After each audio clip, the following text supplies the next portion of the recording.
Time's up. Let's do this. We're in for a wild night.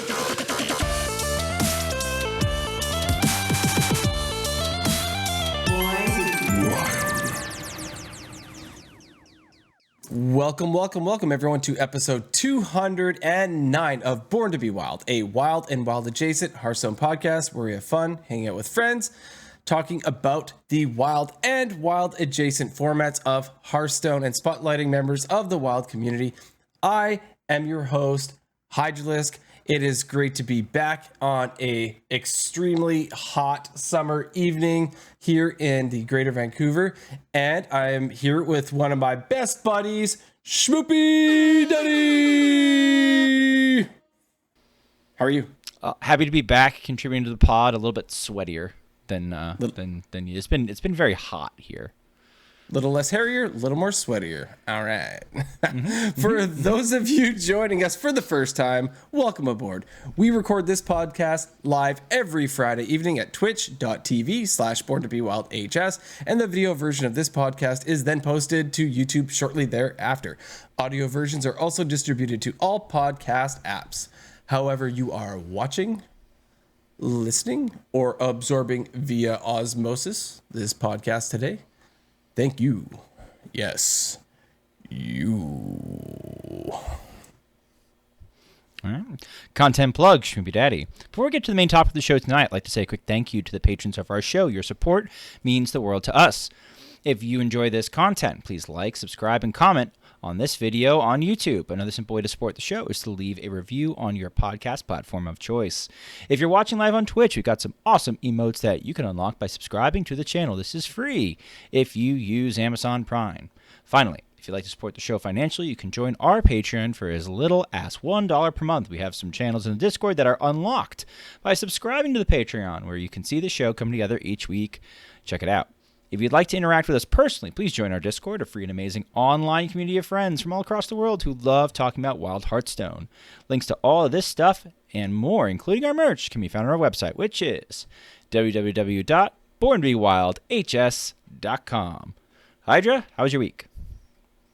My week was not like crazy eventful, but eventful enough. We have had a bit of, I guess it's the summertime. You could call it a heat wave. I don't know. It's been in for America land. It's like the 90s up here in Canada. It's hot. That's the 30s. Yeah. So no, it's definitely hot. And I think I had mentioned this in the Discord, or at least our private chat there.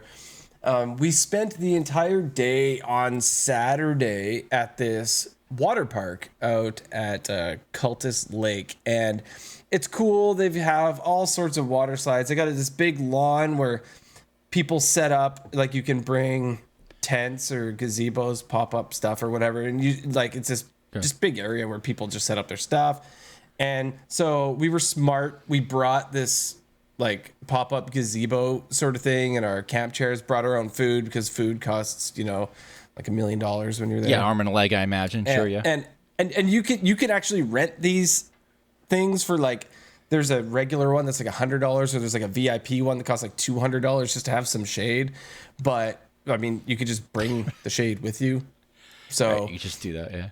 So that's what we did. And then so since you're going in and out of the water, you're on the slides. It was myself, Mrs. Hydra, Mini Hydra, and Mini Hydra's friend. Like we're coming in and out of the water all the time, and so we keep putting sunscreen on because it was 34 degrees Celsius outside. So, and that's like 93-ish Fahrenheit from what I think was the conversion I did there. And so anyways, you don't really feel the heat because you're in and out of the water. You're playing on the slides. The water's pretty cold, so you don't really feel it, but keep that sunscreen on. I kept lathering up. We were very diligent about it. And at the end of the day, I was putting my shoes on to drive home. And I'm like, why does it hurt to put my shoes on? And then I'm driving home, and I'm like, my feet hurt. Like, they hurt. And they're in my shoes, and they're hot. I'm like, did I not put sunscreen on my feet? So I get it. We get home. It's like an hour and a half drive or whatever. I drop my son's friend off, and then we come home. Take my feet out of the shoes, and they are like just beet red, except for the toes. I somehow put sunscreen on my toes because I remember doing that, but I didn't do just like the main. It's very easy to forget your feet, though. It's until the first time you burn your feet, and then you're like, oh yeah, I gotta put sunscreen on my feet. Yeah. I don't know, but then I suffered for a couple days. I couldn't put shoes on, which was unfortunate. Here's a sad tale of the fallout from that. I've got this bottle of like aloe vera gel, right? And I usually put that on if I ever get a sunburn. And so I'm putting that on my feet every, I don't know, a couple hours or something. But when it dries, it's sort of like sticky, right? Yes. And I'm sitting in my chair at my computer just like I am now. And sometimes I'll put one leg under my other leg. So it's like sitting half cross-legged, like one leg's under me, the other leg's on the floor. I'm doing it right now. But the chair is like this faux leather, and my foot is sticky. So the top of my foot is actually like against the fake leather, right? It forms like an adhesive, and my foot ends up getting stuck to the chair, right? And I'm just sitting here, and I was watching this miniseries called Storm of the Century, and I go to get up, and I stand up, and I'm like, oh my gosh, my foot is stuck to the chair. And I try pulling. I'm like, no. I'm just like, oh no, It's like pulling off a Band-Aid, right? I'm like, oh no, because it's a burn. Like I've got this harsh sunburn, and my foot is now glued to the chair. Oh, so you had to do it. Like you have to do it, right? So it's like ripping off the Band-Aid, just. And yeah, it hurt quite a bit, and you know, it was now twice as red as the other foot, and just kind of looking a little purpley. But I survived. You took some of the bad skin off. It's fine. It's fine. You removed some of the bad skin. That's yeah. That's my sage medical advice. That's what happened.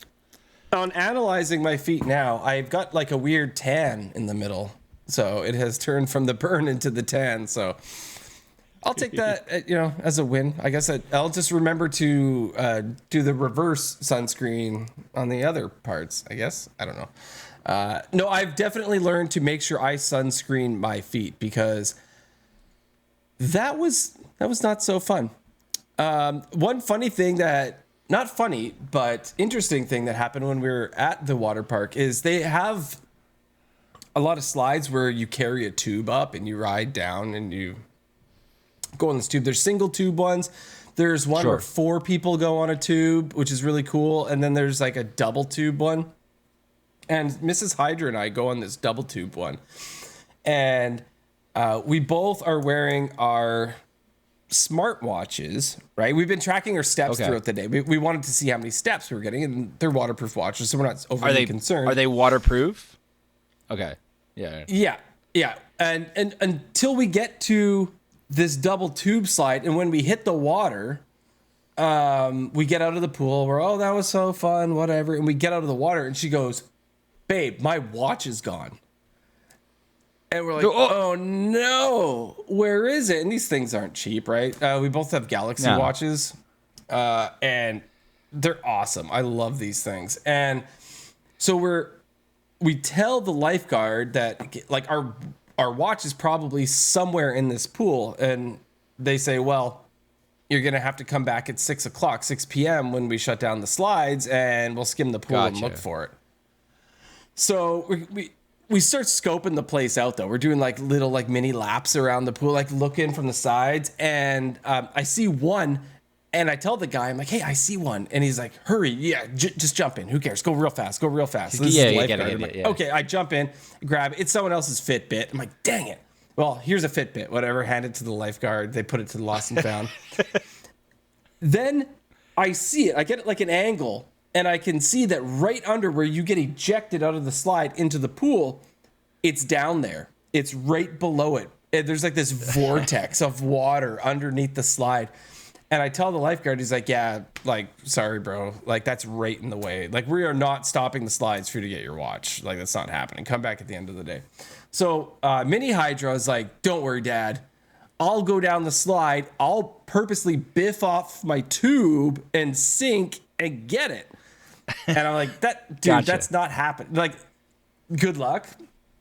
Good luck, because when you shoot out, you automatically fly like 20, 30 feet out of the bottom of the slide. Mini Hydra does not know physics, right? Like you've got some velocity and you do not have you're falling the minute you leave the slide, but you're not falling straight down. You have that horizontal motion, right? Exactly. So his first go, he shoots halfway across the pool, falls, and then starts swimming against the current, right?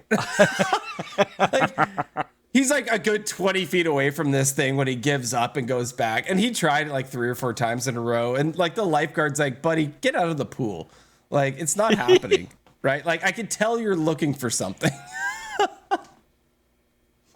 Anyways, we were a little concerned, right? Because this happened around, say, like 1 p.m. And they're saying come back at 6. Right.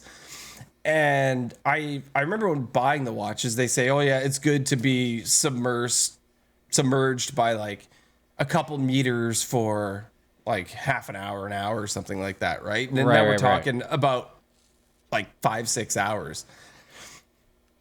End of the day, went back. I went in the pool, but it took them forever to let me go in, and they stopped the water and everything. But go in, you would not believe how many people drop stuff in the pool. There was so much stuff. Probably. I if you think about it, like it's a whole day. Oh yeah. The lifeguard's like, can you just get everything while you're out there? And gave me this hat. It was someone's like giant sombrero thing, and I was out and I was like throwing stuff into the house, picking stuff up with my toes and grabbing it and like putting it into the hat. There's sunglasses, watches, cell phones. There was so many things. I found that coin. Schmoopydady, the coin I was asking you about, it's the President's Collection coin was at the bottom. Sure. Of a president I've never heard of. Anyway, long story, not short. The watch still works. It's absolutely perfect. Nothing wrong with it. Nice. So my wife says she's going to write Samsung a letter and thank them for a quality product that actually could be under the water half the day and still function. Nice. You guys will get some swag, maybe. Maybe you'll get some like some sweet stickers for your charger or like a T-shirt. That'd be cool. You never know who actually writes these people. You never know. Days. Like you never know. But anyway, she'll end up on a commercial. yeah. I'm serious. She'll end up on a commercial. It'll be like a Samsung commercial of like, appreciation letters, all 5 that they got this year, and they'll just string them together, and they'll be like, look at that. Yeah, all they get is like people, putting comments on Twitter, right? So it's a letter. Anyway, so that was great. We had a great time. This was the final week of Molten Core and Warcraft Rumble, and Blister Guy and I were at it again. We had beaten the 6 bosses on the way up to Ragnaros, and we came up short. Unfortunately, Rag was not destroyed by the 2 of us. Yeah, it was a little disappointing, but how mad was Blister Guy at you? He wasn't. Okay. Tom Carter has a question. Sorry to interrupt this, but Tom Carter asked, how many steps on the sunken watch? How many steps? So I had, on my non-sunken watch, had 17,000 steps for the day, and Mrs. Hydra's was sitting at about 12,000. So she missed about 5,000 steps by her watch being sunken. Yeah. Oof. At 5,000 steps short. She feels robbed, in all honesty. She should. She should. She should. And it didn't actually come off at the clasp. It was, like the pin that actually holds onto the face of the watch. That had popped off, which was interesting. Yeah, wow. Weird. Maybe a bump. Yeah, must have bumped it off the side or something like that. Anyways, Blister Guy was not mad at me. I think Blister Guy ended up... you're allowed to do the raid twice with 2 different people, I believe it is. So he was working with me on it, and he was working on it with somebody else in our guild who is like way up there. That according to Blister Got Guy carried him through it. And I'm sort of relying on Blister Guy to somewhat carry me too, because he's higher. So we've got one guy who's like way up there. Then we got Blister Guy who's like in the middle, and there's me who's below Blister Guy. Gotcha. There's still some level differences there. I'm a little under leveled for it, so I'm not that disappointed. I couldn't believe that we made it this far, anyways. So Right, we'll you're come back to redlining it. already. It sounds like. Yeah. Oh yeah, yes, definitely. So just come back stronger next month. It gives you a month to prepare for it the next time. So I'm sure we'll get it. The first time we only made it halfway. This time we made it 90% of the way. We'll send it home next time. The upsetting thing is when you get like some of the runs, you get so close. It's like the stars align and you get so close. And other times you just die in the first minute. So it's strange, but it's definitely a lot So of like fun. you're getting lucky breaks, and you're like, all right, this is the one, this is the one, this is the one, this is not the one, this is not the one. Yeah.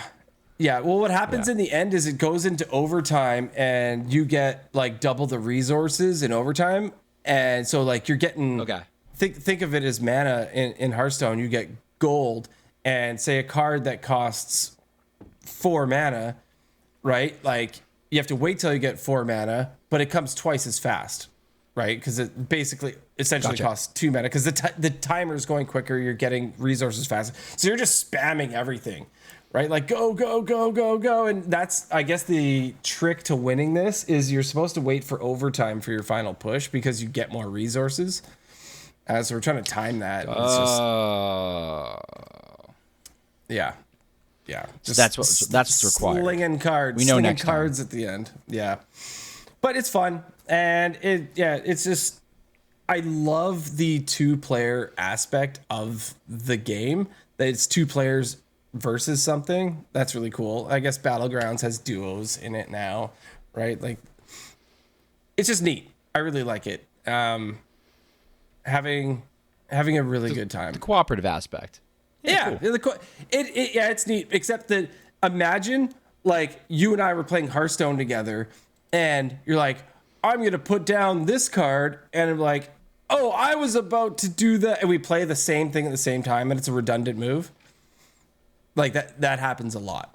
Like our minds will be thinking the exact same thing, and we'll play the exact. Like, imagine you had a fireball and you both go to, like, related to Hearthstone. Say there's like a 6 health thing on board, and you both aim a fireball at it and shoot it together, and then you just waste it. No, you almost have to delegate, right? You almost have like jobs that you like pre-describe going in. You're just like, okay, you're gonna deal with X's, I'm gonna deal with Y's. We'll go from there. Yeah, and for the most part, we tried not to run the same lineup, so that doesn't happen. But there is a little bit of redundancy, and so that does happen occasionally. Gotcha. Like, there's one of the biggest things is mind controlling a minion, right? So mind controlling something is a big deal, and we're both running the minion that does this, and we'll both drop it at the exact same time, and it's like, dang it. thinking the same thing. But the co-op aspect of it's super fun. I'm really glad that they've introduced that to the game. It's super cool. Moving on, I have not kept account exactly of where I'm at. I'm well over halfway to my goal, so that's cool. Just touch really quickly. I am reading Needful Things by Stephen King.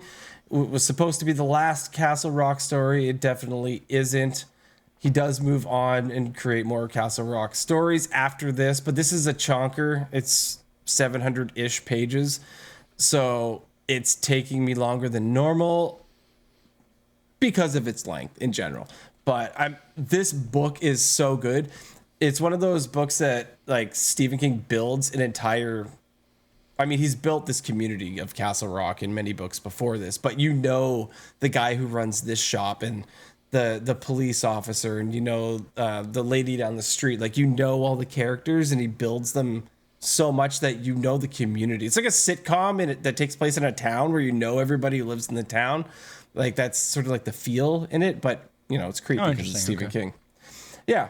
Anyways, it's a good read, and I am about halfway through. I'm on like page 300 and something, so I'll keep at it with that. That's my quick little King corner, and that's basically been my week, other than just working like a dog, really, and doing some more leadership training at work. Schmoopydady, how's your week? Sure. I mean, I'm in like full on summertime mode. Wife's off from work. We don't work during the summer. We're teachers. I'm off from work.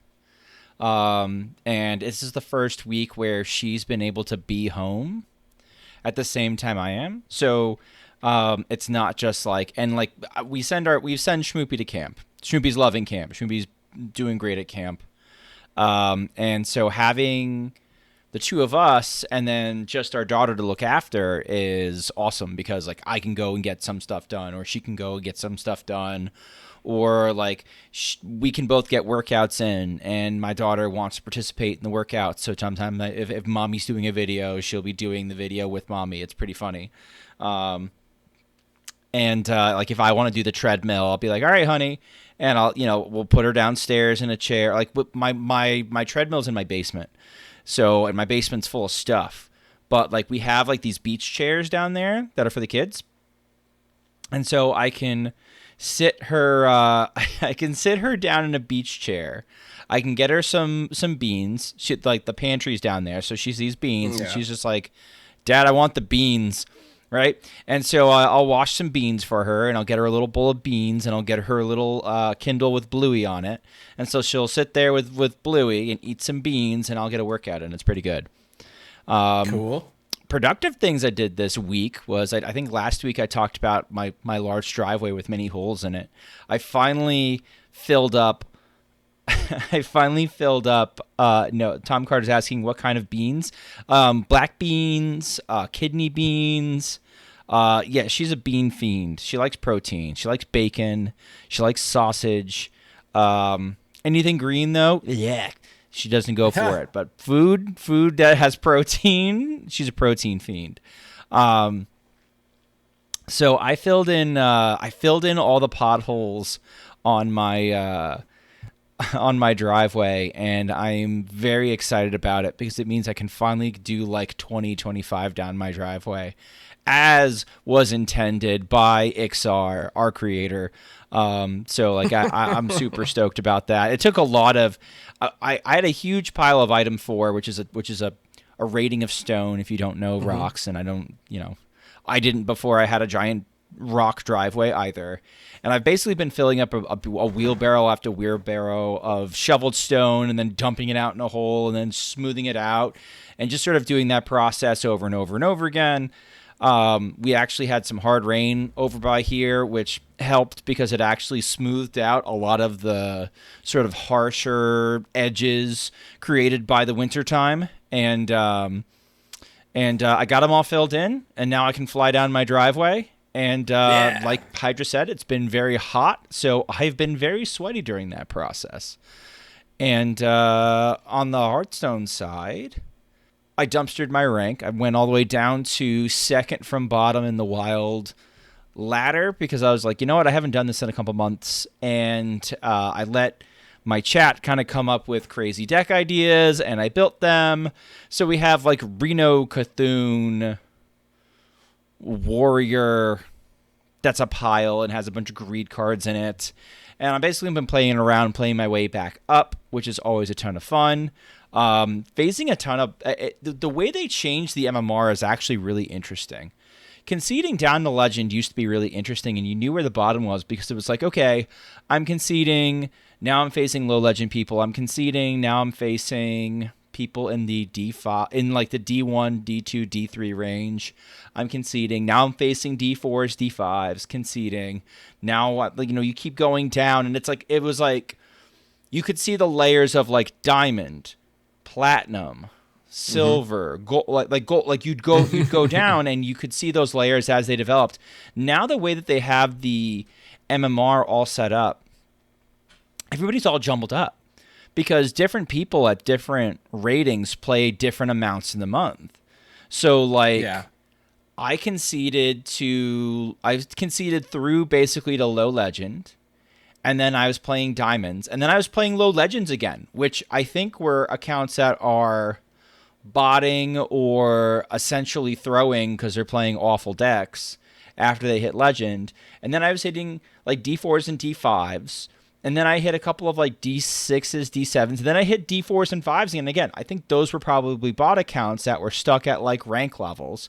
And so it's really weird, like playing my way back up again. I'll play somebody who is already in legend. I'll play somebody who is in gold. I'll play somebody who is in platinum. I'll play somebody who is in bronze.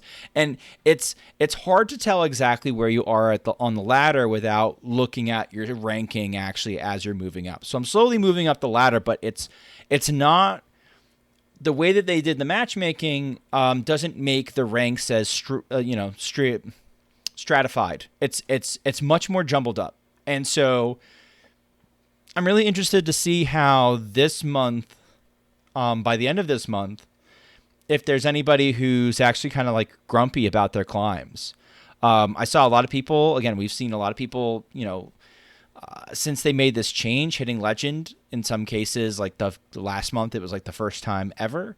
But coming in still at like low ranks down toward the bottom of that ladder. So are they playing other 10Xers? Are they just playing people around that rank and that MMR? I need a few more months just to like goof around and experiment with it to know. But like that's been the most interesting thing I think that I've seen this week. Aside from playing a bunch of Prestor Druid, and you're like, Schmoopy, Prestor Druid isn't a deck that exists anymore. Oh yes, it does if you built it that way. That's been I think the most fun that I've done in HS. Like when they made a major change in MMR or matchmaking, I guess, in general in the past, right? Like what it used to be based solely on your rank, and that was it. And then, I mean, this is years ago, I guess. And then they changed it to be more actually based on that hidden MMR, and we felt it sort of instantly. And it's neat to see your experience here. Like at that time, like if you were sitting at, rank 5, you were playing other people at rank 5. Like that's exactly how it worked. You were only playing that other person at that rank. But hearing your experience, like, I mean, they changed it. It was more MMR based, and then now they've changed it again. I'm interested just to see how this is going to develop over some more time. Your experience is quite interesting. I'm going to take some notes, I guess, on my climb and see how it is for me, and we can kind of compare that later and see how it goes in the coming months and how we feel affected by it. Does it feel easier? Does it feel harder? You were saying that some people are hitting legend that haven't hit before, and maybe this is helping them. I theorized it was going to give them a harder climb, and like this month in particular was going to be a harder climb for them than they'd experienced before. Because if last month was easy and like you're basically playing your peers of a certain MMR, then like, I now it's going to bump you up a star bonus, I would expect. And if it bumps you up a star bonus, I would think it would ramp up the difficulty. And I haven't heard a huge outcry about it or anybody really being vocal about a change in experience. People have been more grumpy and more vocal about other things, which I think was a tweet that I wrote out this week about like why is the greater community just so as a whole just sort of grumpy about a myriad of things. Be less grumpy, people, or not, like whatever, like you could choose not to. But it's I haven't heard people grumpy about that. So it's not something I think that has either come into the material mind of the group that's climbing this month, and maybe we'll hear a little bit more about it towards the end of the month, or if it's just like, I don't know, not going to matter and who cares. Yeah. I mean, the one that always does seem to affect a lot of people, I mean, MMR wise, is when you hit legend for the first time. Let's say you're like a 6-star, 7-star player normally, right? And then you make that push, you end up making it to legend, right? And now you're a 10-star player. And guess what? next season you're playing 10-star people, and that is like a whole new world as to where you were at before when you were playing against the other 6 stars, right? And that could be discouraging, right? Because you may be in a whole new world at that point. Well, one thing that I think is going to be interesting is it's like it looked like when people were hitting legend, if you look at the ranks that they were hitting legend with, they were not particularly outstanding ranks. So like for like Mark Makes is a good example. Like he's like, wow, yeah, you can hit legend just playing bots the entire time, was his tweet, because like his MMR was so bad doing the crazy combos that take a lot that he was doing that he played bots the entire way to legend. But he came in at like 6,900 legend, which was towards the bottom of the ladder. So it wasn't valuing his climb and the MMR that he developed during his climb from winning all those games. It wasn't really valuing that, and it was sort of keeping him in roughly the MMR that he probably belonged in, having entered legend, which was interesting. And that being said, that could be like a saving grace of this. And a nice thing that's going to kind of happen is like, again, I did a free-to-play run with Treant Druid because it was so cheap, and I was like, whatever, I want to try something a little different. I forget if that was last month or the month before. I think it might have been last month. And I came in at like 350 or something like that. It was like a crazy rank. It's like, wow, hey, look at that. Yeah. It's a neon tweet rank. That I don't think will happen anymore. I think now if I were to do the same thing and hit legend again, well, for starters, the opponents that I'd be playing against would not be the same opponents. I'd be playing against whatever star bonus I started the account with, which I think was 7x. So I'd probably play 7x the whole way there. And then when I entered, I probably wouldn't enter with a nice rank. I'd probably enter in the 6,000 someplace. And what's nice about that is if we have standard players who get a wild hair and they're like, whatever, I'll climb in wild. And then they climb in wild and they like, they've got a 6x bonus and they just blow through everybody because they're so much more skilled than everyone else. And then they hit legend. They're like, wild, so easy. I mean, now they're going to hit legend, sure, but their rank's going to be crap. And so they're not going to be able to flex the whole like, oh, well, no, come back, try again next month. Let's see how it goes. You'll probably do fine. But like you're going to need to put in multiple months in order to improve your MMR. Or once you hit legend and wild, you're going to need to keep playing to prove it. So I think that's going to be interesting. Welcome to the news. The news is so good. All right, so a few days ago at this point, we did have a server-side hotfix. So on the Blizzard forums, Noam Sain posted, today we'll be rolling out a small server-side hotfix patch with a couple bans and a couple bug fixes. So the big one, Splish Splash Whelp, banned in standard. And so the dev comment on this one was, since our last balance patch, Druid has emerged as a warping force in the meta, and both a power and play experience outlier. We are banning Splish Splash Whelp as one of the class's strongest cards for accelerating them to their early power plays. Once again, this is a temporary emergency action. We've seen them do this before, right? That they're taking until they can reevaluate later and adjust in the next planned balance patch.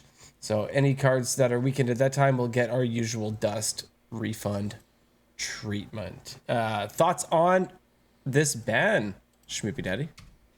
They had to do something. The meta was so aggressively Druid, and Druid was so much better than everything else.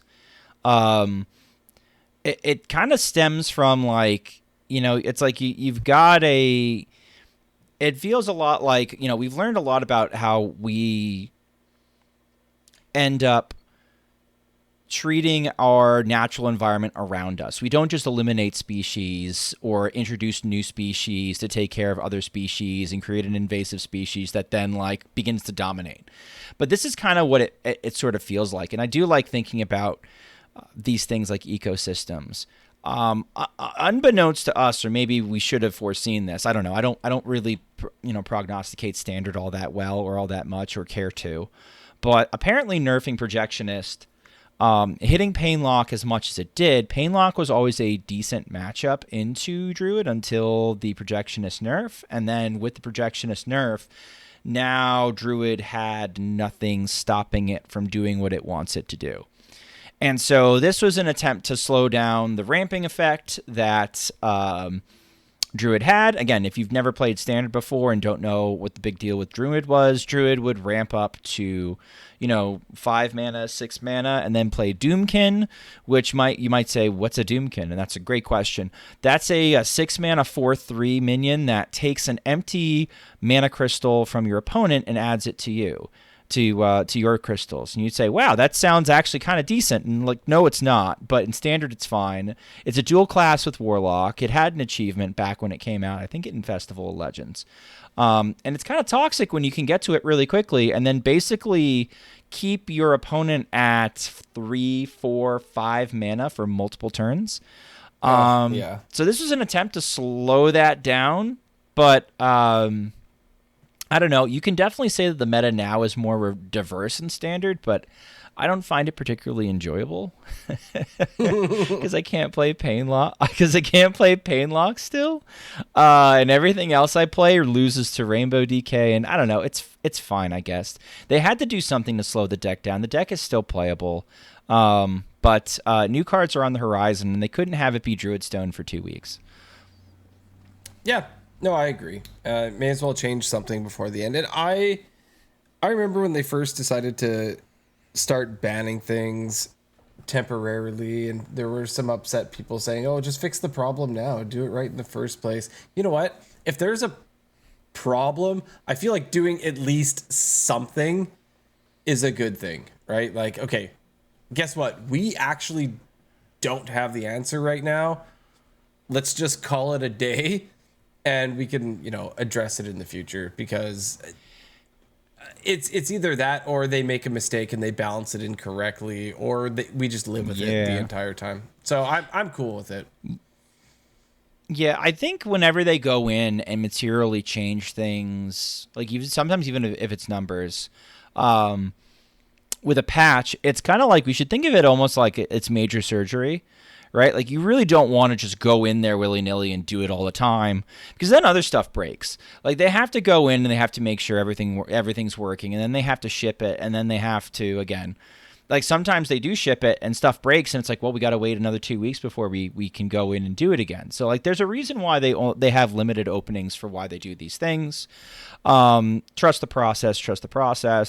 Hotfix ban is a great way to kind of make a micro adjustment. Again, they're not even sure if this ultimately, the Splish Splash, is what they want to hit. A lot of people in the community want to see Doomkin hit, which I think is hysterical that we want to nerf Doomkin.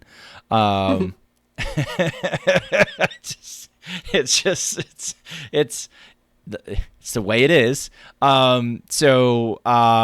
Whenever they decide what they want to do, this just gives them a little bit of breathing room.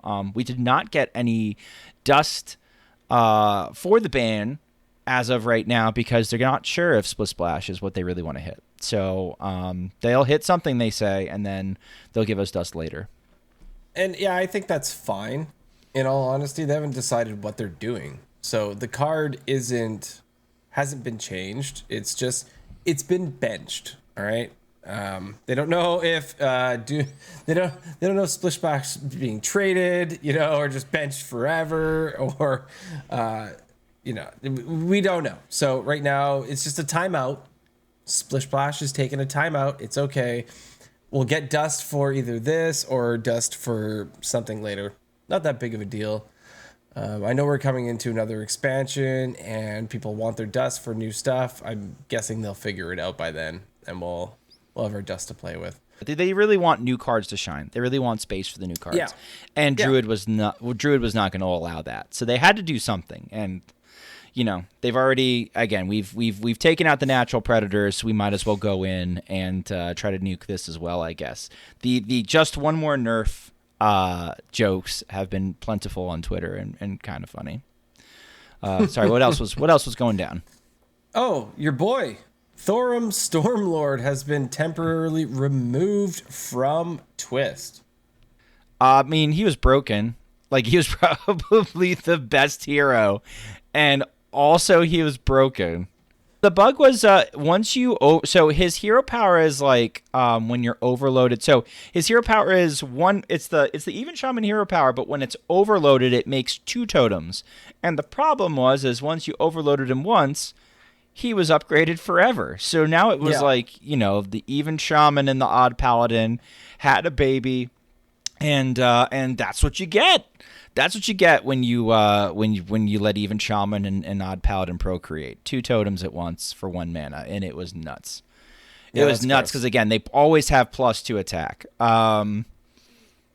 Good. I think this twist meta this month is a gigantic mess compared to last month. I think they added 9 heroes and it's a lot more imbalanced and a lot less fun for me, unfortunately. There's always arena. Yeah, we're gonna have an arena reset, and me not actually looking at the embargo folder for when these updates happen was like stupidly telling my chat, oh yeah, get your last arena run in Monday night and like leave her on 2 losses, and then when arena comes around, the update arena, I'm just so stupid. Like I just like check when it actually happened, Schmoopy. So I've had a run sitting at two losses that I have 0 hope for. Forever. I'll just leave it for 2 more days. I'll forget about it, and I think they'll probably do that next week traditionally. So we'll Tuesday next week. So I was off by a week. Unlucky. The only other one that affected wild adjacent formats twist was that some heroes sometimes would start with the wrong health. Now, like, how bad was this really? Was like a hero that's supposed to have 30 health start with 29, or was there a hero that was supposed to have 30 health starting with 50? Like, I don't know. I haven't seen too many screenshots or evidence of this. I never noticed. Honestly, I tried to play Twist today, and it was nice. I actually got a couple games. The other day I tried to play Twist at like D5 2 stars and was mating for 2 minutes, and I was just like, I don't want to do this right now. So I get the sense that like there's a lot of enthusiasm kind of like petering out for Twist right now. This was cool, but again, I think them adding 9 more heroes, which are again 9 more factors, basically times 3 if you count the passive, the hero power, and the deck. Essentially 27 new things to introduce into a meta, and also you changed a bunch of other stuff in the old decks, right? And like it just, I don't think it's as well balanced or as enjoyable this month. What it is, but that's just how I feel about it. Yeah, well, maybe we'll get back in eventually to building our own decks, and please, Sheep. I know he's not the biggest fan of these created decks for you in the first place. Either way, I sort of see it. I don't see, and this might sound bad, since Twist is new, I don't see it as this top competitive format, and sorry if other no one else people does either. Do. Because thank you for that validation. Because it seems like a ranked tavern brawl this time around, right? Which is fine, right?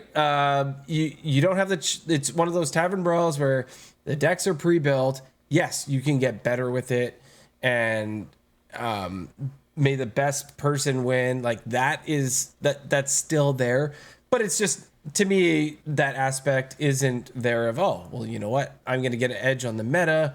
I'm going to, slot this card in, take this one out, and, prepare for my matchups in a certain way. I know how I'm doing it and all that sort of stuff. Like, that's sort of, I guess, gone.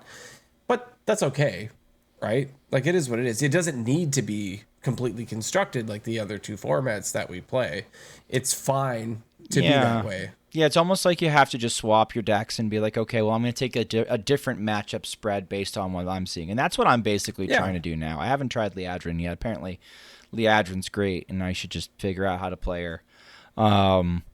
But, yeah, mostly I'm like, oh, look, another Marin.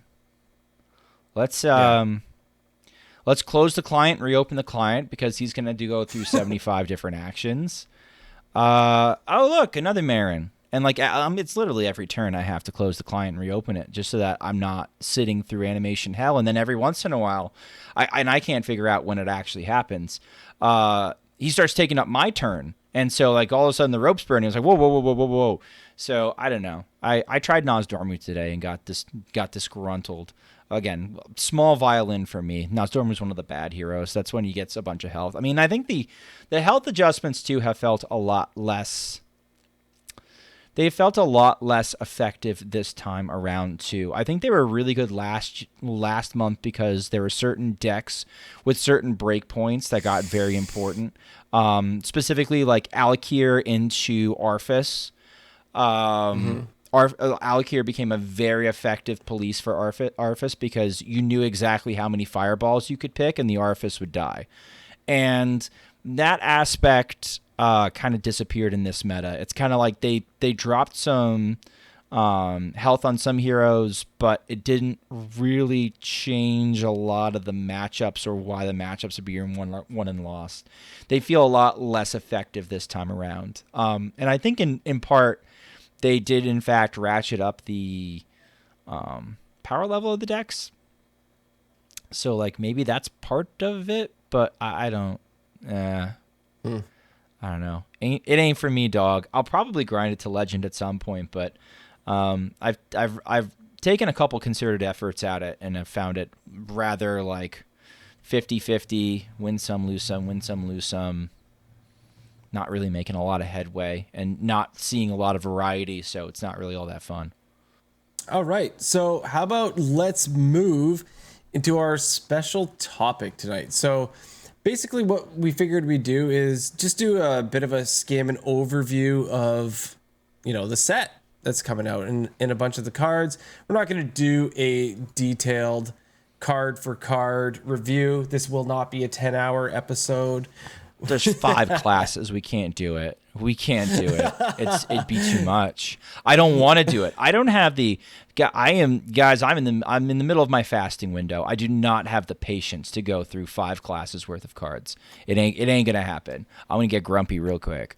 So we'll do our best to look at it and see which ones pop out. And we're gonna start off with Druid at the top. The first thing is I saw my name on one of them, right? There's one that says Hydration Station. So hydration station. That's just what caught my eye because my name was on there. And then I'm like, okay, let's read that one. It starts with Hydra. And it says resurrect your 3 highest cost taunt minions, right? And this is 8 mana.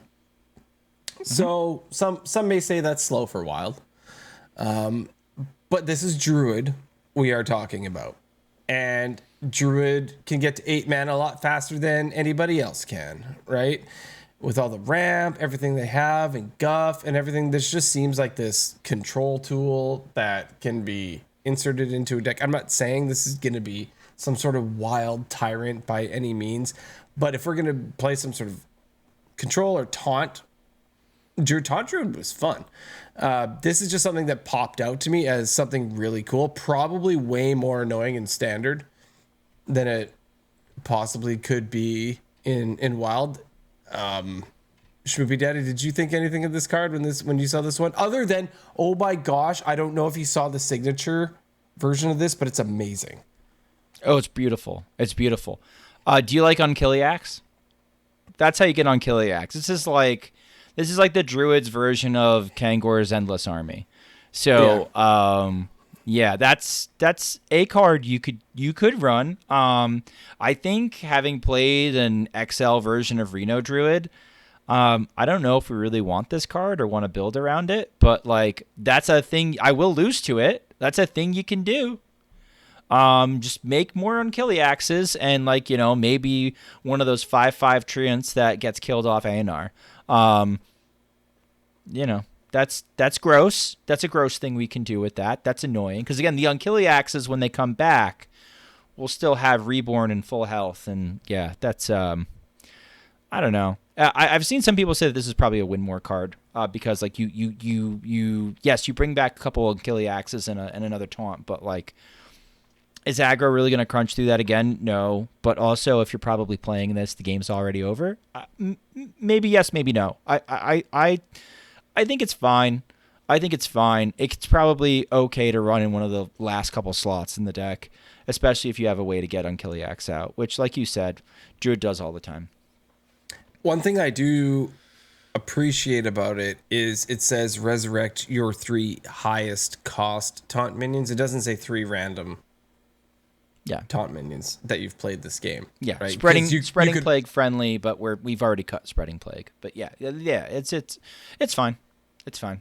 It's a bomb. It's a value bomb. Yeah, for sure. So we'll see what happens there. Oh yeah, check out that 3 mana card. New Heights. Don't worry, honey, we've got Guff at home. Yeah, so this is a 3 mana epic spell. Increase your maximum mana by 3 and gain an empty mana crystal. What are they thinking? Well, I mean, I thought we weren't going to be building strategies around Druid ramping anymore. And maybe because they make these stats in advance, over a year in advance, they decided, well, yeah, this is going to be, an initiative for next year's sets, because right now we're still getting ramp. And this ramp kind of looks nasty, especially if you look at what I was kind of looking at was the Druid Tourist. If you look at the Druid Tourist for a second, he's a 5-mana 5/5. Mista Vista, I believe.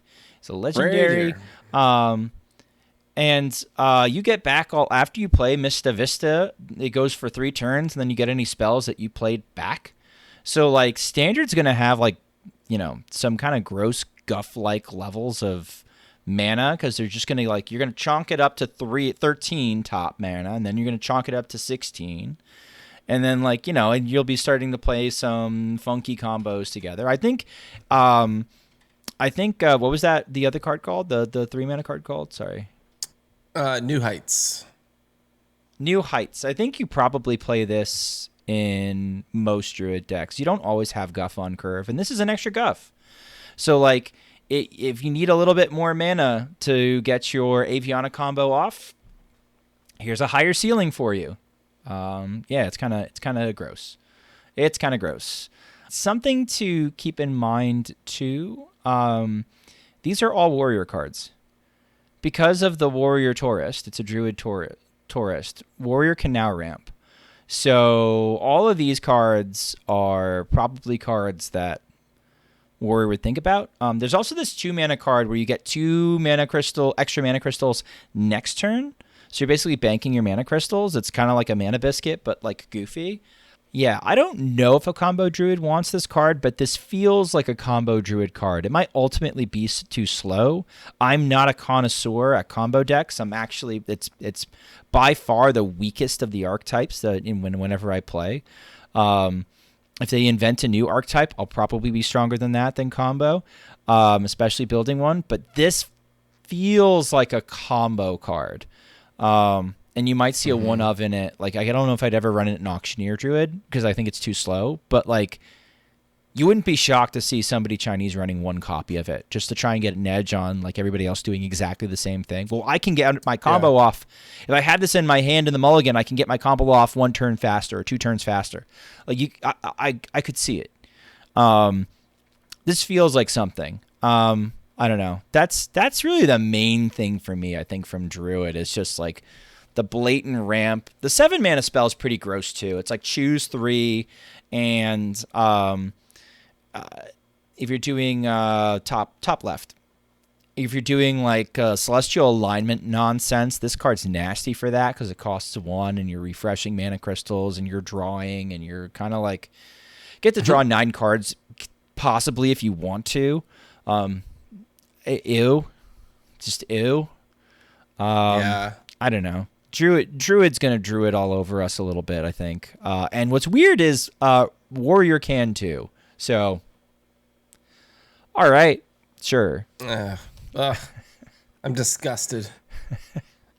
Speaking of warrior. Check out the tourist. Ham the Hungry is a 6 mana 3/3 druid tourist. Taunt at the end of your turn. Eat a minion in the enemy's deck. Rude to gain 2/2. Yeah. All right. There's some disruption for you. I mean, it costs 6 mana to do so. Yeah, and it's like it's like Mutanus but way worse because like he's not really the same board threat.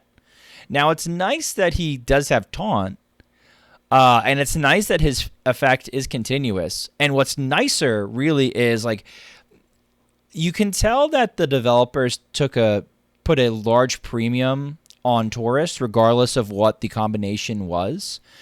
Because I think for the most part, when you look at the Taurus, they're all a little bit understated, or like there's something a little bit funky with them where they don't all like this card and the Hunter card specifically are like they're really valuing the Taurus aspect because the card itself is kind of like cards in your deck don't actually matter, right? Like how many times did somebody ticketus you Hydra and then you blew them up anyway the very next turn? Like very nice brand ticketus. Okay, I'm gonna take your lunch money. Very rarely does this matter. It's only hitting 1 minion. It's probably obnoxious for combo decks. It's great for that. But you're really using it for the Taurus aspect. Yeah, like this is going off basically one time. You know how they say like cards have taunt even though they don't have taunt? This one actually has taunt. I actually prefer that this didn't have taunt. I guess you could maybe hide it behind a taunt, and at the end of your turn it might go off more. You know what I mean? Because having taunt actually makes it easier to kill. So I don't know. This is going off once, maybe twice. Like I don't think this is going off more than 2 times. If it is, you've already lost. Yeah, and the ramp that Warrior has access to, again, you're gaining a maximum of 3 mana crystals, but you're gaining an extra mana crystal. It's gonna be, or like the extra. I guess what you're supposed to play. The ramp that it's getting is mostly like pushing your maximum mana crystals. I think New Heights is what Warrior's going to want to play. I don't know if they're going to play like the temporary 2 mana one or any of that other stuff. So it's like, It's not like you're getting it down super early, but like I think it's going to see play because like people are going to want access to some of those Druid cards. So good for Warrior, I guess. I don't know. I guess if you can get it out, if you can get it out early and it just keeps growing, that's going to be annoying. The Warrior cards in general are bizarre because it's all kind of like big Warrior support, and like I think printing big Warrior support at this point is just sort of moral bankruptcy because like then you're forcing people to play big Warrior, and I just don't think that's very nice. I like, big Warrior steals your soul. Like somebody was just like big Warrior sees all in Corpse Discord, and I was like, yes, and that's because Big Warrior steals your soul and then uses it for incorporeal travel and goes wherever it wants to see what it wants. Like there's some bizarre cards here, like what's the one? The dish one. You drop basically, you give your opponent a Death Lord that can't hit you, and so you hit it, and then it gets you a card. Food fight, yeah. So you basically you're giving your opponent a Death Lord, and then you're breaking that, and then you get something on 3. I don't know. It's giving false hope to big Warriors. I hate to see it. Labore is going to get his hopes up and when he sees this card. And I was thinking the same thing. That's just not nice. It's just not nice to Labore. Yeah, I don't know. The rest of the cards are weird. There's one funny Warrior card. I won't wax poetic too long. There's a very cool draw 3 minion types. All you can eat. This card's very interesting because, again, I play Skipper Warrior. I don't mind tutoring 3 minions from different classes. That sounds great. Different tribes. Get me my Skipper, my Quillbore, my Eternium Rover, my Totem, whatever, right? Like this is a cool. I'd probably run it as a 1 of to start in my list, but it wouldn't shock me if it evolved into a 2 of. Not only that, I think there's probably a future wild Magma Rager deck or like Warrior deck out there where you're running all the cute minions as a draw engine. So like you're playing this, but you're also playing Applause. So you're tutoring the tiny minions, and then also you're playing Applause, so you're dropping them down. So you're filtering them out of your deck with All You Can Eat, and then you're drawing with them with Applause, and like that's a lot of card draw. It is very similar to, like, in a typical warrior fashion, though. You're doing this weird thing when, like, Rogue has 5 mana sprint and is lamowing its way to the bank. So, like, I don't know if it's real. Like, somebody's going to do it for the funnies because it looks good on paper. Is it really powerful at the end of the day? Probably not. But I think this card is actually pretty good, and it might actually influence how you build skipper decks. Like, you might not be able. You might just strictly do. So this is always getting, I might have to cut Ankar and just count on this to always get me what I want. It's going to be interesting. I think that this could potentially be like a staple for any sort of control, archetype going forward. We could see this for years to come. It's the perfect tutor, sure, right? Yeah, exactly. You can pinpoint what you want it to get. Yeah. Uh-huh. Mm-hmm. Yeah. Even if you're trying to draw like one thing, right? Like, give me my Mechathoon. Like you're looking for it, right? I don't think it's a cute warrior deck card, because I think 3 mana is infinite mana to basically get what's like 3 0-mana 1/1s and sometimes a 0/2. But like you said, like, I think anything that can create time and space to use this loves this, because it's not just like 3 mana draw 3, like, oh, backfires, too slow. This is specifically tutoring pieces. So, like, no, I'm always going to get my hands on my insert what you want. I'm always going to get my hands on my Unkill Axe. I'm always get my hands on this, that, or the other thing. It might change what minions we think are auto includes in Control Warrior. Yeah, no, I don't disagree. I think this is a good card. Let's take a gander at Hunter. Oh boy, strap in. Hunter cards all look better in Priest, which is not a great sign. I think the location's actually really good. Parrot Sanctuary.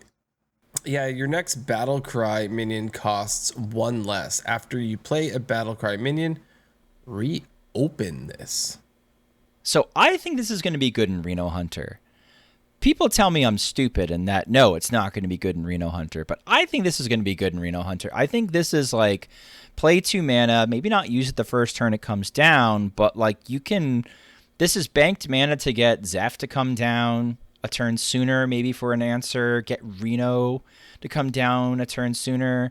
I'm talking about OG Reno. This is only minions, Battlecry minions, right? I don't know. I look at this and I think it's pretty cool. And not only that, but like, you can, like, it reopens. Like, you could do it and then play a Cult Neophyte and then do it and then play like a 1/1 for free and then do it and like play some, like, it 3 durability and the repeatable function. This is real mana cheat. And also Reno Priest does have access to this.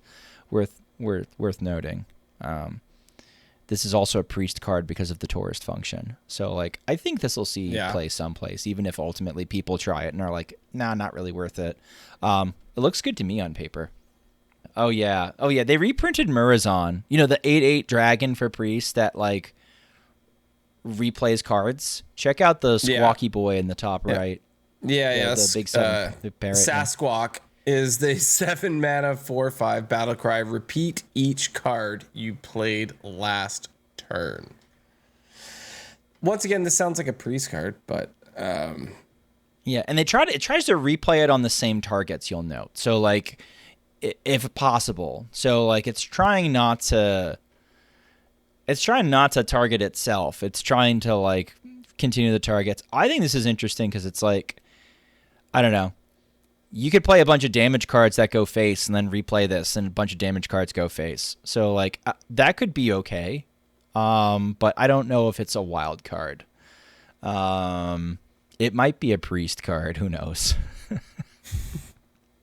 I appreciate the name. Sasquatch is pretty neat. Oh, I agree. 10 out of 10 for the name.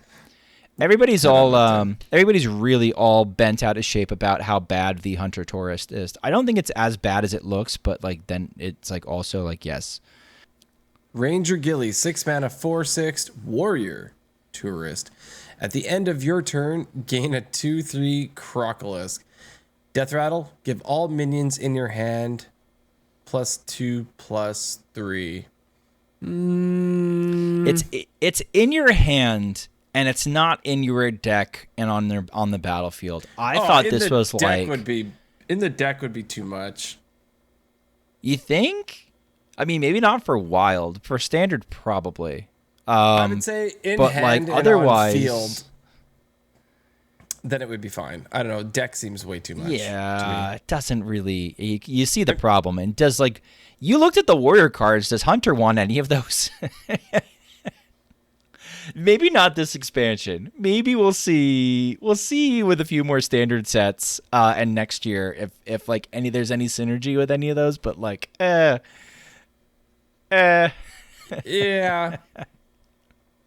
I mean, it'll be fun. I'm thinking back not to do nothing immediately, Staz. You make Crocolisk. yeah. So it's actually a 6 mana 6/9. By the way, Nutty, nice. right? Spread out. So Yeah, we don't have to. We don't have to talk about Hunter too much. I hear some people want to do like the fishing rod and like Boar Priest. I want to give as little airtime to Boar Priest as possible, so we can move right on past that. We don't. I have lost to talk to Boar about Priest that. yesterday. I don't. Yeah, me too. I don't want to. I lost to Boar Druid. And I had a really cool way to beat the Boar Druid, and I lost anyway. I don't want to talk about it. no. We can keep moving. Let's do that. Speaking of priest, here we go. Priest does priest things.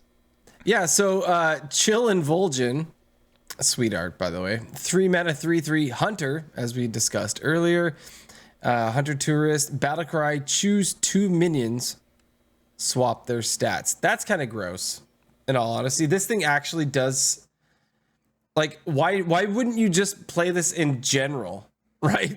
Yeah, you might just play it. Yeah, you might just play it. Like you could do some silly stuff. Horror Priest is like, I don't know if you risk it in Horror Priest where you like make a big horror, or you make like a you swing with a big minion and then you swap stats and you swing with the other big minion. I don't think you want it, because you want your creation protocol to be very specific and always get you your Radiant Elemental so that your deck actually works and does things.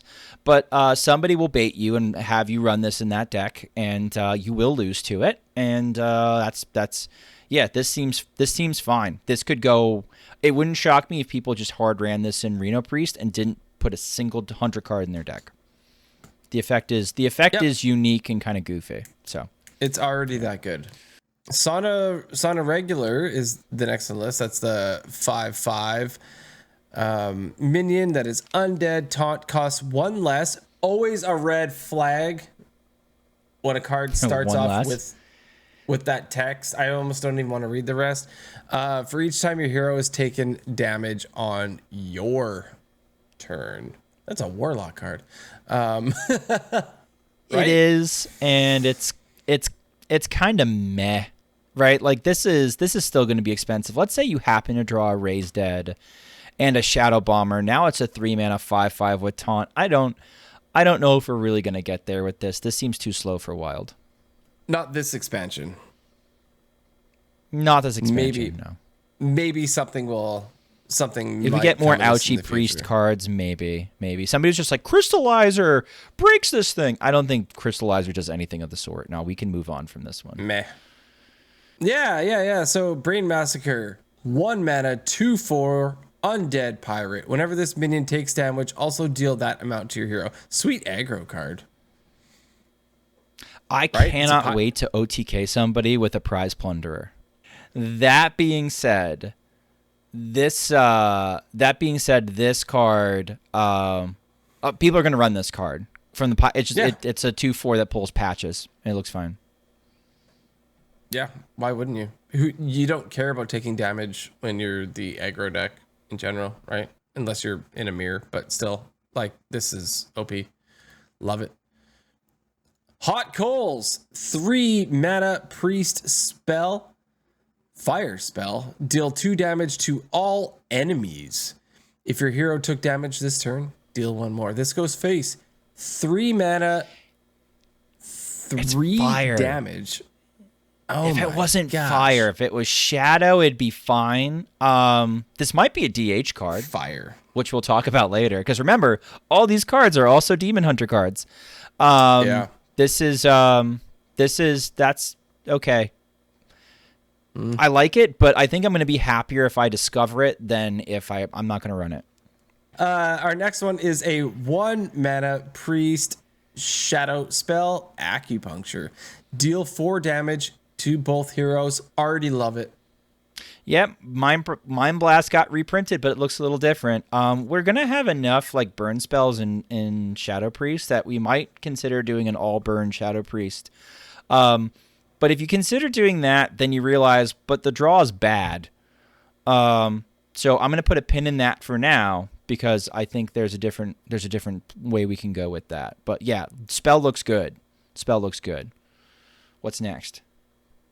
Nightshade Tea is a 2 mana shadow spell that says deal 3 damage to a minion, deal 2 damage to your hero. 3 drinks left.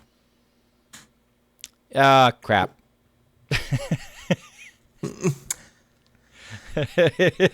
It's supposed to help with the mechanic, and I think like this still looks. Yeah, it looks like a warlock card. Like if we were playing this with the Demon Seed, we're happy. But like, nah, that ain't Chief.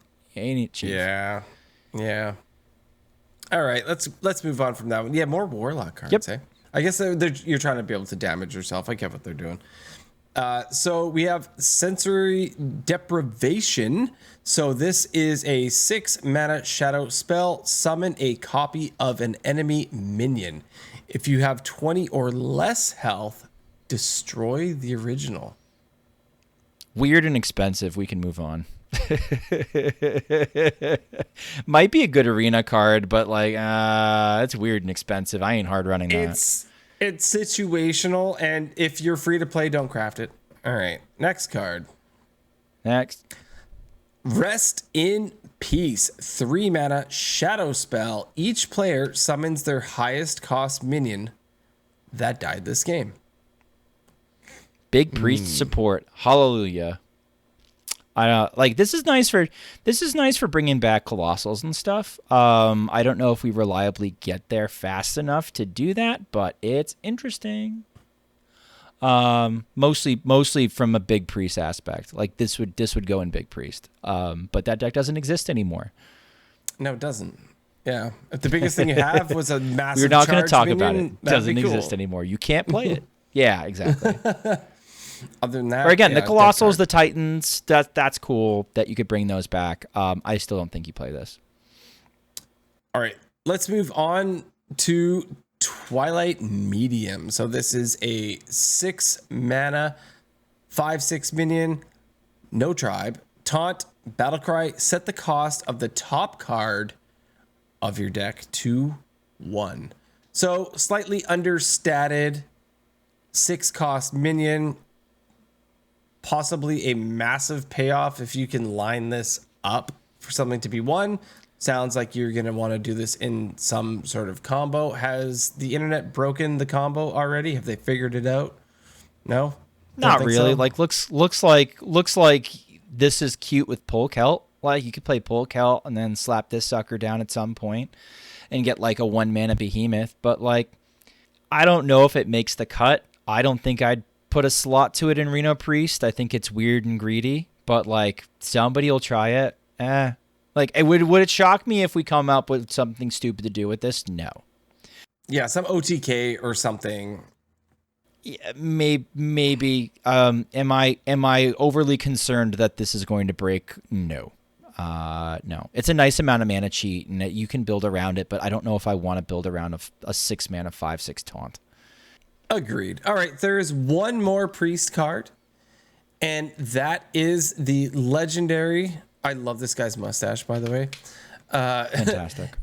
I got to try to pronounce this correctly. Sorry, Goliath the Dwarf. Narian Sooth Fancy is a 4 mana 4/4 minion, no tribe. Battlecry, get 2 fortunes that are copies of the top card of your deck. So this is another whatever is the top card currently affect. So You get 2 copies of it. Are we going to get some more support for rearranging your deck other than Polkelt? Possibly. I actually really like this card. I think this is a good Reno Priest card. This can generate a lot of value, and that value changes, and especially if you know exactly what it's going to be. It gets a little bit like less good if you need to spinly your hand away, because you're always going to be shuffling in a copy of whatever your top card is going to be. So now you're going to have 2 copies of it in your deck, which is not ideal. But I kind of like it. It's fine. I think it's fine on curve as a 4-mana 4/4 in a lot of situations, especially in a greed matchup. In a greed matchup, you love this card. I'm going to play against it and lose to it probably. I can't wait to lose to 3 Zephyrs. That's going to be great. It's going to be awesome. That's just going to make my day. It will, won't it? All right, so that was the end of the Priest cards. DH. There's been some Demon Hunter cards that have come out. All right. Time to get spicy. You're going to like this. You're going to like this. You're going to like DH. We've already seen patches, right? So we've already seen patches. But there's other pirate support cards going on. Adrenaline Fiend is a 2-mana 2/2 demon pirate that says, after a friendly pirate attacks, give your hero +1 attack this turn. And holy crap, is that not the Meatloaf Bat Out of Hell like album cover? It might be, but all the pirates that patches summon have charge. So when they attack, they're going to be giving attack, which is going to be kind of sick. Yeah, no, that's disgusting. Or if you have a board full of pirates, give your hero, so you get 1 attack per pirate. Are you smelling what I'm stepping in? So this is why they use the Bat Out of Hell album cover for the background of this card. This is insane. I mean, it's kind of cool. This is why they didn't put it in Rogue or Warrior. They put it in something else, but and there's other pirate support. Yeah, so the location is a 4-mana 3 durability, dangerous cliffside location. Summon 2 1/1 pirates with charge. After your hero attacks, reopen this. More pirates. God. Oh my! And they're giving you attack. Yeah, so this is a 2-mana Demon Hunter spell, Sigil of Skydiving. At the start of your next turn, summon 3 1/1 pirates with charge. So they nerfed patches ages ago, right? Like it's been so long, and then they're like, screw it, let's just give Demon Hunter 17 patches. I can't see how this deck's not going to be decent in standard. Like maybe it's like just like Death by 1,000 Cuts, like a ton of like little chargy boy pirates that like sometimes they're going all over the place. They're having a grand old time. Sometimes they're trading into minions. Sometimes they're going all face. You got a 2-mana 2/2 that's making infinite attack on your hero. But like, what's really cool is we play wild. We have Ship's Cannon. Like you stick a Ship's Cannon, you play some of these cards. We're gonna have a good time. We're gonna have a good time. You've shuffled patches in turn 1. You play Ship's Cannon on turn 2. Turn 3, you I don't know. You're making little. You're playing normal pirates. Maybe you play like a 1-mana pirate, like your treasure distributor, and then you set up this sigil, and your opponent's like, oh my, I have to kill their entire board, or I'm going to die. It's gonna be a good time. I think there might actually be a nice little pirate build for Demon Hunter, and it doesn't have to necessarily even be odd. I think that might be out there. That actually might exist. Let's let one of like Corbett or somebody refine it. Right, because these are. The 2 even cards. Yeah, they're both even. They have to be. Well, mostly I said that just because like people are always like, the aggro deck in Demon Hunter it has to be odd. Most of the aggro decks have not been odd. Lastly, check out the Taurus because the Taurus is the most fun. Arana Thrill Seeker is a 5-mana 5/6 priest tourist. Damage your hero takes on your turn is redirected to a random enemy. So it's not the enemy hero, but it gets sprayed about. You play this in Questline DH, and your second Glaive Tar that draws 8,000 cards, instead of playing Togwaggle, you play this and you kill the opponent. Okay. That could be a thing. And here's the fun part, right? Like, your opponent has a big minion on the board. You swing into the opponent's big minion with your face. Yeah, that'd be fun. So, I guess what I'm concerned with is you definitely have to line this up, right? Sure, and if you consider that there is that one priest card, Acupuncture, that's 1 mana, deal 4 to both heroes. No, that's a 1 mana, deal 8. So this is letting you play priest cards. I think there's going to be a version of Demon Hunter that's just a burn version. It's like all damage spells. And remember what I said earlier. That's a burst deck, not a burn deck. Oh my god, yeah, you're right. So what I said, remember what I said last time? I'm gonna drop kick somebody, I swear. What I said last time, when I said I'm gonna put a pin in it here, where I said maybe we see an all burn Shadow Priest. I don't think Priest has enough draw to support that kind of archetype. Like, I just don't like. We're literally in Priest. You'd be resorting to stuff like Panner and Cold Light Oracles or weird stuff like that. I don't think that's good enough. But Demon Hunter has a ton of draw. So maybe we build a burn deck or a burst deck, don't care which, and we built it more like the Fel kind of deck that we play now. That's mostly spells, except for a couple of Fel spells, and most of the Fel spells are like 2 mana plus. The priest spells are all like cheap. So I think maybe you weave in a little bit of Fel, weave in a little bit of Shadow, point it all face, drop a Rana when you get to the end of your deck and you want to just spike on through. I think there's something there. There's a ton of damage for Demon Hunter this set. The pirate cards all look cool. I can't wait to play Pirate Demon Hunter. I think that's going to be real-ish. I think there's too many like kind of cool cards there for that to not work. But also like some sort of like nutty, just sort of burst damage deck. Questline Demon Hunter getting an actual win condition. Yes, it doesn't beat block. I get that, but like, how much ice block is really in the meta right now anyway? So something to consider. I'm excited. Regardless of how excited I am about each and every new expansion, whether or not like there's something that really, really gets me stoked. I'm always stoked for whatever like meta shakeup there is. I do think, I like pirates, right? So the potential for something coming out of Demon Hunter, it sounds like it's going to be a standard deck, but hey, I'll try it in wild. Why not? I don't know if it can keep up to something like a pirate rogue with the ridiculous draw that it has, but I'm going to try it because you know what? I do need Demon Hunter wins. I'm pretty sure both you and Sheep, you guys already got your 1K portraits, didn't you? I'm at 2100. Not. Yeah, 2100 on DK. Yeah. No, I'm nowhere near 2100. No, sorry, DH. So, DH, I'm at 2100. DK, I'm at 1700, which is hysterical. I looked at it DH. recently. I've only like racked up 900 Demon Hunter wins in 2 years. So like, I say only, but like, yeah, it's a glacial pace compared to my other classes.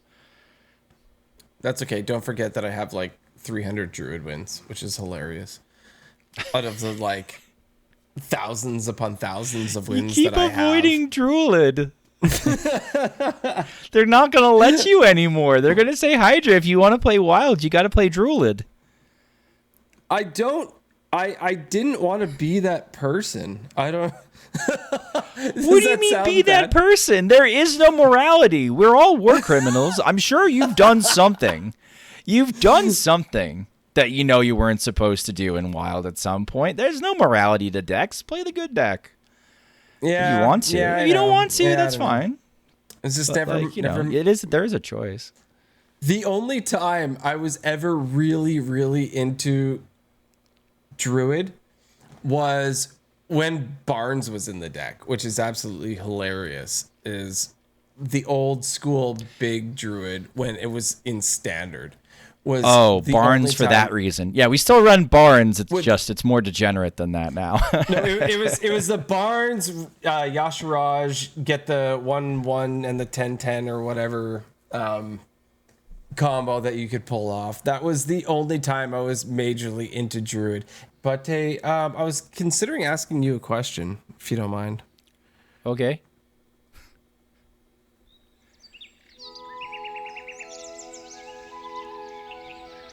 Unrelated Advice with Schmoopydady.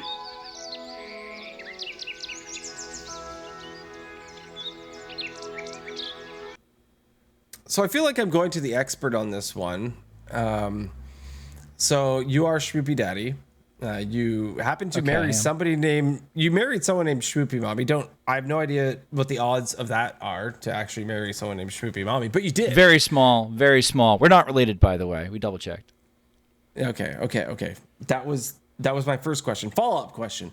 All right. So Okay. you also happen to both be teachers. Weird. So same last name, both teachers. But you guys, since you're both teachers, you get to spend holidays and vacations together, right? Yes, sometimes. Like that's a thing. It's you specifically mentioned this summer, and some of the kids are off, doing their thing, and what I was getting at here is, so this weekend, Mini Hydra, he's off and he is camping with some friends, and Mrs. Hydra and I were like, holy crap. Like, we don't have to be parents like at all this weekend, like whatsoever. There's zero responsibility. And she's like, what do you want to do? And I was like, what do you want to do? Right. And then I'm like, you know what? Schmoopydady, you were just talking about how you're going to spend the entire summer with a Schmoopy Mommy. You must know the mother load. So lay it on me. Okay. Yeah, I got this. So here's what you do. You ready for this? Okay. I actually saw a suggestion for this on Twitter. Right? Okay. You get some mood lighting. You get some snacks. You get some popular PC games. And you guys have a LAN party. I saw this one guy on Twitter who was like talking to his daughter about how much he missed like LAN parties, and she was like, why don't we have one? And so like they picked out like 5 or 6 different games, and then I guess he was like, yeah, like, I set up her PC in one spot, I set up my PC in another spot, and yeah, so we're just gonna like just stay up all night and like try a bunch of games and eat some snacks and just have a LAN party. So how don't you have a LAN party? Wiser words have never been spoken, and you heard that on Born to be wild. Wild, as she would say. Wild.